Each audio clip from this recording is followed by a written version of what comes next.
What else is going on? Okay, so this article is really poorly named. It says you can't play Battlefield 6 and Valorant at the same time. And it's actually very accurately named. It's just confusing in its situation.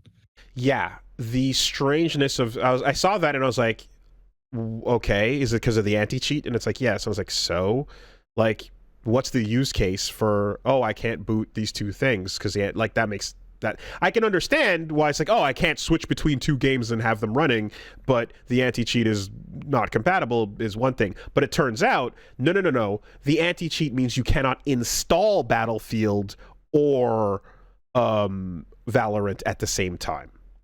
So you can, this is where it gets really confusing. So Valorant's anti-cheat wants you to, like, when you install Valorant, you install the game and then it wants you to restart your computer so that it can anti-cheat onto your shit. Yes, Vanguard takes over the BIOS level. And then if you install Battlefield goes, hey, there's somebody interfering with the kernel level what the fuck? Javelin. So and it goes the other way also. So I think what's happening here is kernel level, excuse me. The way to get around this is that if you want to play Battlefield, you have to fucking turn off the Riot anti-cheat and then restart your PC so that the Battlefield anti-cheat is the one that kicks in. But then if you go to Valorant, it goes, hey, something's messing with the kernel. You got to restart the computer. So you'd have to turn off Battlefield's anti-cheat and then fucking, oh my God, it's so stupid. It's so stupid. And also people were hacking in the fucking Battlefield beta within hours of its launch. So this doesn't even work. It doesn't even work. So this is kind of what I want to know here is, like, this sounds really dumb to not have two games you want to play fight each other over the installation process. And this is of course a PC issue because like consoles or whatever fucking consoles, but when it comes to this level of like required kernel level anti-cheat sophistication because cheats are that aggressive, like how do you actually keep up, like are there other solutions to this? Are there things here, are there decisions that are being made where it's like it doesn't have to be this aggressive, or is it just that cheating has literally just progressed to this level where you have to do this, otherwise people will ruin the experience every time? So people are pointing out in the chat that there's cheats and aimbots that work on like the image being presented on your screen and don't interact with the game at all. Yes, yeah. Which means what are you gonna fucking do, right? That's just the high-tech version of playing Day of Defeat or Call of Duty and taking a magic marker and poking the perfect sight in the dead center of your monitor so that when they try and give you a sniper rifle and remove the sight on it, you'd be like, yeah, but I know where it is. And I think some of them are also like, oh, if it detects you're running one of those like image recognition things, like, and it knows what it's part of the database of what it until they update it next week. Exactly, right. And I definitely see each time that it's like, yeah, people can still cheat even with these kernel level anti-cheat things in place. But I guess I'm just kind of thinking, I'm like, okay, like they can, what do you do? Do you then go, all right, fuck it, so then people can cheat easier and just go like, never mind? Or I don't know how you solve this problem. Like, it's because this is a stupid thing that is happening, and if PC games kind of have to go into this arms race of multiple things you're playing all fighting against each other on the kernel level, that shit sucks. But I don't know what the solution is to this is supposed to be. So I do have a solution. There is a player solution, and then there is a industry solution. So the player solution for most of this, it will not solve 100% of it, but will solve about 90% of it, is play the game on a console and turn off crossplay with PC. That actually also works for fighting games. That works for whatever you want to play is that's you want to cut cheating like by 80%. Stop playing with people on PC. And that's unfortunately not viable for a large percentage of players. Oh, it also sucks too. One of the games we're talking about is Battlefield, man. Yeah. Sucks. Like what are we talking about? Yeah. From the industry perspective, it's our good friend Capital who have fucked us on this one. See, I don't think I've ever asked you this. Were you like into any shooters like back in like 95 to like 2005, like PC shooters multiplayer? I'm going to go with probably not, because you have that first person shooter motion sickness shit. Yeah, I played a little bit of Quake Arena rather, and when I was installing Bid for Power mods and Unreal shit, but you know. Okay, so Quake, Doom, Unreal Tournament, Day of Defeat, Counter-Strike, Unreal Tournament 2004, etc. There was a legitimate solution to this problem, and that was player-hosted servers. The way that you played, you weren't loading into global matchmaking. You were going down a server list and going, this bunch of servers looks cool. And then you would go in there and some dipshit had total human power over everything and goes, oh, he's cheat, fuck him. And just would ban them forever. And that person would then lose interest and go to some other more poorly regulated server. However, it can go the exact opposite way. No, that's not the problem. And you get banned for swearing, you get banned for being gay, you get banned for what you like, a million different reasons, right? But the reason why server lists became unpopular from the industry is that what they want is for you to globally matchmake with the maximum amount of different players possible so that you can see the maximum amount of cosmetics possible. Right. And you can be exposed to a extraordinarily large player base that will incentivize you spending microtransaction money. And the infinite horse race of we got to get ahead of the cheaters is not to protect the gameplay experience. Is you're not going to buy skins unless you can play the game and it doesn't suck shit. Also, private servers means you can play the game after we end of service. It sure does. So it sure does. So that's the solution: is allow private servers, and then people can sort that out themselves, or they can have a private server where they play with 60 people from their high school. Or Battlefield's one of the games we're talking about, right? Battlefield was an excellent style of game for having a private server because it would be 50v50. So you would just have your entire college, this was the fucking server, or your job or your place of business or social club or whatever the fuck. Use the server.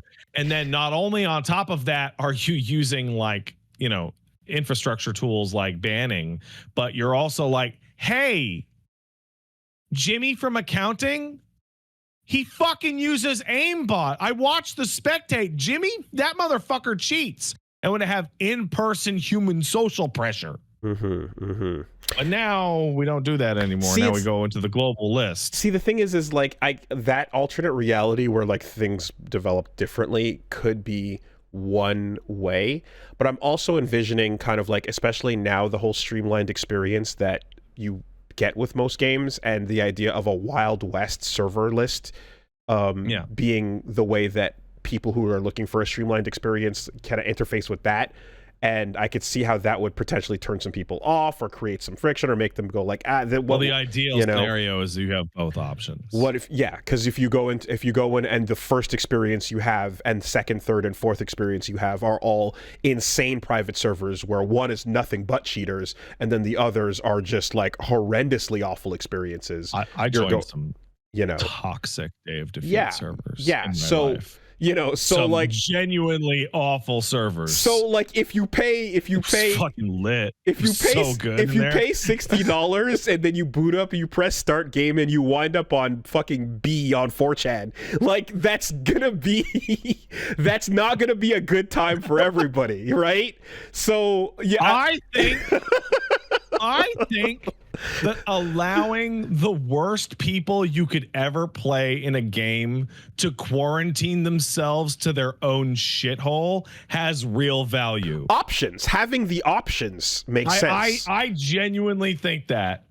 But when it comes down to it, the arms race of cheaters on the main servers, or ranked, if the game has ranked and you need to have some sort of, you know, stable, recognized main server that you must connect to, and that has nothing to do with a bunch of private servers, because people are being competitive about these games too, then you're kind of getting dropped back into this same problem that we have here, you know? And you're in an arms race with people who are cheating, and like, I don't know how much further we go from where we're at on this kernel level takeover thing, but I ultimately am like, I see no full clear solutions to what we've got. Do you so let's cycle back to Bungie for a second. So in Destiny 2 there's a PvP mode called Trials of Osiris. And Trials of Osiris is it's a multiplayer scrim in which you have to continually win more and more matches in order to raise up in ranks. And as you raise up in ranks, you end up fighting people who have won more and more and more matches. So in order to get to the absolute top rank, you have to win like, I want to say it's like 13, 14 matches in a row. So every match is tough, streakers right? versus streakers. Yeah. When Trials of Osiris was implemented 4 or 5 years ago, I played it the first weekend, and it was like the most cheater-ridden fucking shithole ever. And it was crazy. It was crazy. And people were fucking mad about it because there's unique rewards that you can only get by getting to the lighthouse, which is all the wins. And I just, like, for funsies, typed in Trials of Osiris cheating, and up comes a video from June 10th, 2025, basically describing that the problem has never gotten any better at all. Man. Yeah, okay. Because what because right now with what you just described, I'm envisioning, imagine Timmy over here who's got those FOMO goblins on collecting the cosmetics you're describing, who goes, well, the idea of me missing out on that content is worse for me than just cheating and how that feels. So I don't want to cheat, but fuck it. I want to not miss out more. And if everyone else is cheating, then it's time to cheat. Absolutely, right? I can 100% see that pipeline. I didn't want to, but it's the only way to get the armor. It's like everyone else is doing it, so fuck this.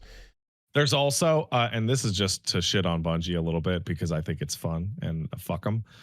There's also a recent controversy where there is a Trials of Light, I think it's an ornament for one of your weapons that you can only have if you get to the lighthouse, which is winning all of your games, right? Then you still have to pay for it with real dollars. So your ultimate victory at being the best in the game at PvP is the right to buy a microtransaction. Ooh. Earn to buy. Earn to buy is wild. Terrible. Wow. Yeah. You know what's a really good example? So earlier today you talked about Project Gotham Racing. That's wrong. That's a different PGR. You talked about Punishing Grey Raven, and we talked about ZZZ and whatnot, and you said that talking about the gameplay had not factored into a huge portion of that conversation whatsoever. Horrendous. And this is like a really good example of why talking about Bungie is so weird, because that conversation's always in two parts. The gameplay is incredible. Everything around it. Yep, your ability to get to it. The actual worst thing you've ever seen in a game. Yep. And, you know, we've watched as talking about and covering this industry over the years, as that extra secondary thing has become more and more the conversation. Oh, it was about P5X. That was what it was about. Yeah. Yeah. No, it is my single most hated thing. Just the fact that, like, you can have a full conversation about a game and that has nothing to do with how it actually plays or getting to its content, because it's just the entire fucking economy around it. Yeah, Yeah. That's It ridiculous, also makes me man. think about Street Fighter 6 because we've joked about like, oh man, what's the drama about Street Fighter 6? Costumes don't come fast enough. hmm The end. hmm Like, and okay.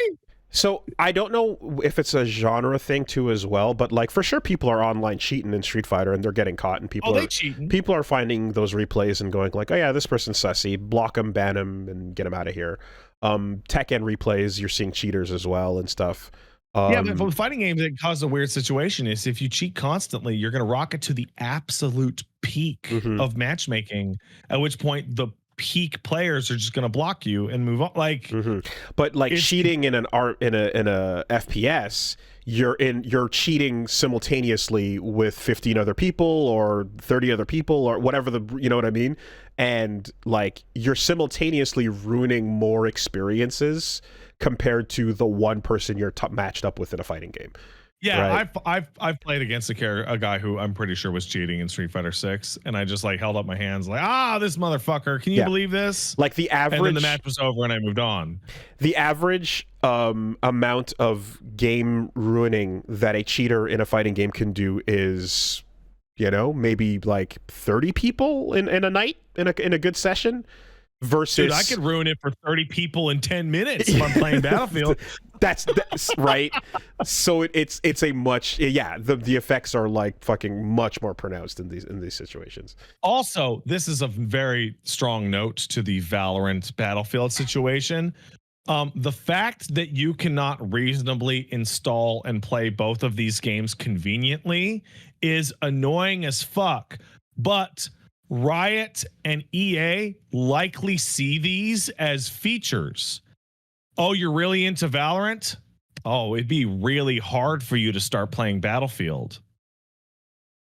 It'd be really annoying. You should probably just keep playing Valorant. I don't know. No, but like that's not even specific to me. Like this is a feature, right? Like this is like I play fighting games, I play Battlefield games when they're good, right? But like I'm way less likely to play Valorant, 2XKO on my PC because I'm more likely to play Battlefield on my PC, and it's a massive pain in the ass to have them both. Like this is a feature. This is like Call of Duty flooding your fucking Xbox with like a 380 gig game install. I do not believe for a second that Call of Duty can't fucking crush that down. A large lobby online game with a cheater in it is way more discouraging for me. Like if someone was cheating in a game of Apex, for example, and it's like, I'm playing fucking, how long has this round been going? And this cheater has been wasting all of our time. Yeah. Is so much worse for me compared to 90 seconds and we're out. I have definitely told a variation of the story on my stream multiple times. I don't know if I've told it on the podcast, but it's like, on the one hand, this is all a bunch of like nonsense, capital fucking dirtbag industry shit. On the other hand, I have played a first person shooter that did absolutely nothing to stop a cheating epidemic. And I stopped playing it and I never looked back. And that was PUBG. PUBG did nothing, absolutely nothing to stop cheating for like, I want to say like over a year. And that game would have spectators, like you get spectator mode of the guy who killed you. Yeah. Right. And I would die. It was, I quit right when the second map came out. You would die and then it would show you where the person was. And they were so far away that their model didn't even spawn in on the replay. They were like multiple kilometers away, right, and had shot me through terrain. And I lost like 10 games in a row like that. And it was like, oh, I'm never, ever going to play this again. And I never did. I never looked back up. And I'm going to assume that applies to all of the kind of like jank PUBG type games that were at the time with the the zombie the games were essentially was made as what the fuck was it called? Well, not World War Z, but You're thinking of Arma. You're thinking of I was called? I was gonna say Daisy. Arma, but not Daisy. Daisy is what I'm trying to think of. Yes, things like Daisy, right? Where it's kind of like, yeah, this is built on fucking twigs, first and foremost, and you're getting that experience. Really falling apart. Like massive amounts of cheating. That's almost like part of like this is not at all a polished experience per se. Yeah. It feels so much worse in that genre. It feels so much worse to me. And also, like, one of the things that you compare it against, and like before anyone says, I'm sure it happens. There was a part of my time where I played like a lot of Fortnite. I played like maybe 500, 600, 700 games of Fortnite. And I got maybe, 50, 60 victory royales. There were like a couple seasons I went really hard on it. And I was like, this is a really great experience. I was playing it on my console. I did not encounter one example of like, oh, this motherfucker's cheating. Right. Not like, oh, that was, he was really good. It was like, oh my fucking God. And part of that is that they have absolutely infinite resources to deal with this. Fortnite has infinite resources to deal with this. But the other part is that like most of that game's player base is split amongst like 10 different consoles and phones. Yeah, right? yeah, like, yeah. You're on everything, and you're playing with kids that are like less likely to download cheats because they're not businessmen who know how to do the computer. There was one other thing about the PUBG cheating situation that was remarkably awful, and that was it had global matchmaking, and it got really, really dicey and really, really toxic. Because it was pretty clear that most of the cheating was coming from Chinese players. Oh. Okay. And the people were, please separate matchmaking by region, please. And they just didn't. Yep, that gets ugly. And they just didn't. That gets really ugly. And then what you would expect to happen started to happen. Yep. Yeah, I wonder if, fast forwarding, if there's just like an even more aggressive version of like locking your computer down to play a ranked version of to play a ranked mode in one of these games, it comes into play. If there's I genuinely believe we will hit a moment in like 10 years where a first-person shooter is going to ask you to boot your PC into safe mode, or like to play the game, or like boot to the game booting up, and like you cannot minimize it, you cannot do anything. You start the game and it restarts your computer into the game, and like you need to turn your computer off as the primary process. 100. I can totally see that. I can totally see that happening. And it's not going to work. and that's the kicker. It's not going to work. Someone will run that inside of an instance in an emulator and then have the cheat running outside of that instance and then find a way to the arms race is forever, right? For sure. Yeah, bring back DOS, baby. Wait, I'm sorry, people are saying BF6 actually does that. Get the fuck out of here. No shot. Well, no. I want more. Wait. No. They're talking about secure boot. They don't know what they're talking about. Okay, no. Secure boot is a BIOS level function about trusted software. No. I'm talking about, you want to play the game? Okay, cool. Shut everything down. We'll restart, and when Windows restarts, we're just running the game, and you cannot do anything else with your computer until you restart again. This is like really tangential, but so ChatGPT is an issue in academia, right? So have you been catching a look at like the anti-ChatGPT measures? Like the dropping the text into a detector stuff that teachers are doing? No, fuck that. No, now we have you're gonna write your essay inside of this app, and the app is gonna track your keystrokes. It's gonna track your look time. It's gonna track your copy paste. It's gonna track all this shit. Okay.